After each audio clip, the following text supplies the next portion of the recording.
Now let's take a look at the rest of the day's news, and a big change is in store for workers here in South Korea. From July 1st, the maximum weekly working hours are going to be slashed as the government looks to free up more jobs and bring the country more in line with the rest of the OECD. President Moon Jae-in has been outlining the government's rationale for the decision and how it will be rolled out. Hwang Hojun reports. A work week shortened from the current 68 hours to 52. That new limit will apply starting July 1st. And the president believes it will bring about positive changes in workers' daily lives.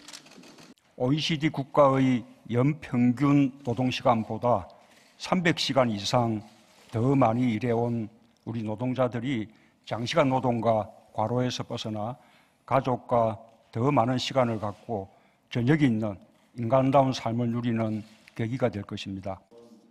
At a cabinet meeting on Tuesday, President Moon said shorter working hours will be an opportunity for businesses to find creative ways to be more productive while also freeing up new jobs. He insisted that society will be able to handle the change, including the pay cut that will come with fewer hours and the extra burden on management. That's because the new regulations will be phased in, starting with companies with more than 300 employees. Regarding the recently approved $3.6 billion supplementary budget drawn up to create more jobs for young people and to boost the economy, the South Korean president urged the government to make sure that it's implemented without delay. 다소 늦어졌기 때문에 이제부터라도 청년들과 고용위기 지역 주민이 체감할 수 있도록 추경 사업들을 속도감 있게 진행하는 것이 무엇보다 중요할 것입니다.